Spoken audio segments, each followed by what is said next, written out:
And hello, sports fans! Welcome to today's show. My name is Kevin Mikowski, and we are not talking about sports today. We are talking about the government, and more specifically, the topic of gerrymandering. For those who do not know what gerrymandering is when the boundaries of congressional districts are manipulated to favor one political party. These districts are based off population and state based off the census. And for each district in each state, there is one member of the House of Representatives allowed. And the people who draw these districts are, you guessed it, Congress, or more specifically the state legislature. Where gerrymandering comes into play is when each state's legislature is making the districts. The majority party has like a rule and will make these lines to favor their party. Now everyone is thinking, yes, that's corrupt, but that's how our political system is nowadays, and I could get into it more, but I'm not going to right now, and probably never will ever again. So, but you're also trying to think, why don't we do something to fix this problem? And some states are trying to fix this problem. Some states are using the idea of committees, of bipartisan and nonpartisan committees, to come up with these district lines. These committees are a good way to get the politics out of it, but there still would be gerrymandering from each person's personal beliefs or ideas, because they could be strongly linked to a belief, and they could also be strongly linked to a political party, which would continue gerrymandering as it is. Another idea that's come to attention is the idea of using a computer program. Yes, just eliminate all the people and use a computer. The rise of the computers is about to begin. Humans won't be needed anymore.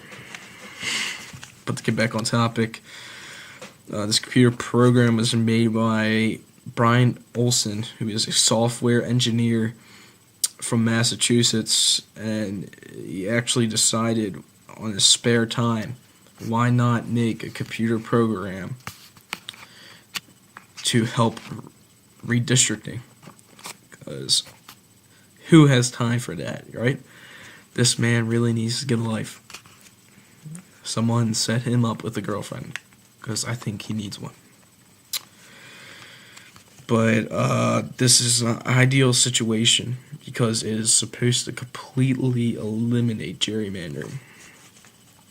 But his program is, people do not agree with this program because it uses compact equal population districts, which you're saying, what is wrong with that?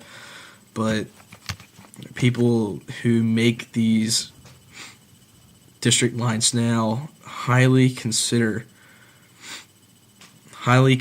communities of interest, and these communities of interest are areas with similar economic interests, similar demographic, political, and geographic boundaries. And you're saying, but that is gerrymandering, and basically it is, because you're grouping the same group of people with each other instead of making it one big different pool.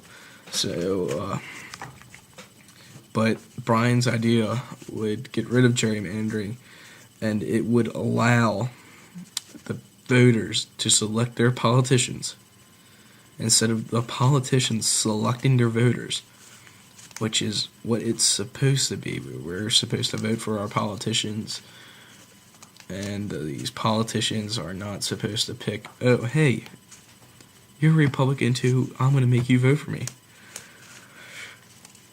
It's not how it's supposed to work, but that's the case. But even with the computer programming, gerrymandering could still exist, because there are people who have the state legislatures who have to approve these district lines could say, no, these don't work, and change them to how they would like it. So it won't eliminate gerrymandering, but it could possibly limit it a lot. But the real question is, who knows if we could ever eliminate gerrymandering, or if it's going to be around forever, and my guess it probably will be, but I'm leaving that question for you to decide. Thanks for watching, and I'll be coming to you hopefully never again.